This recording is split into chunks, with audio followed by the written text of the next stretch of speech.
નમસ્કાર દર્શક મિત્રો, સાવરકુંડલાની રફતારમાં આપનું સ્વાગત છે। આપ જે આ દ્રશ્ય જોઈ રહ્યા છો તે દ્રશ્યો અમરેલી જિલ્લાના સાવરકુંડલા શહેરના ખૂબ જ અગત્યના અને હાદસમા વિસ્તાર કહી શકાય તે જૂના બસ સ્ટેન્ડથી આઈસીઆઈસીઆઈ પાસે આવેલા આ રોડનું છે।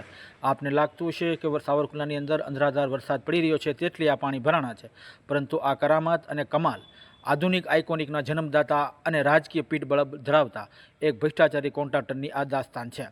પ્રાપ્ત વિગત અનુસાર સાવરકુંડલા શહેરના આ રોડની અંદર છેલ્લા કેટલાક દિવસ દરમિયાન અસંખ્ય વાર અહીંયા અકસ્માત થયા છે અને તેને લીધે લોકો પડી રહ્યા છે। તેનું મુખ્ય કારણ આ રોડ રસ્તા પર પાણી ભરાવાનું લોકો કહી રહ્યા છે।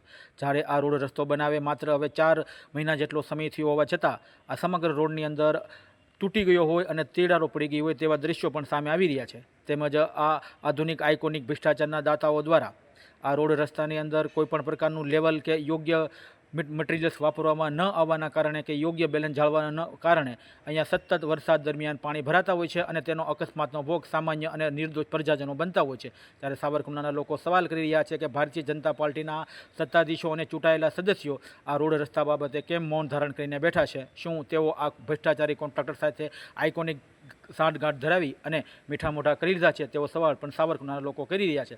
ત્યારે આ સમગ્ર બાબત અંગે જો હવે આ પ્રશ્નનો યોગ્ય નિકાલ ભાજપ શાસિત નગરપાલિકાના સત્તાધીશો દ્વારા નહીં કરવામાં આવે અને આ ભ્રષ્ટાચાર કરનાર કોન્ટ્રાક્ટર કે તેને પીઠબળ પૂરું પાડનાર અન્ય કોઈપણ વ્યક્તિઓ સામે જો યોગ્ય કાર્યવાહી કરવામાં ભાજપ શાસિત નગરપાલિકા ઊંડી ઉતરશે તો આગામી દિવસોની અંદર આ રોડ રસ્તાનો પ્રશ્ન ભારતીય જનતા પાર્ટીના શાસકો માટે ગળાની હડ્ડી સમાન બની રહેશે, તે પણ સનાતન સત્ય છે।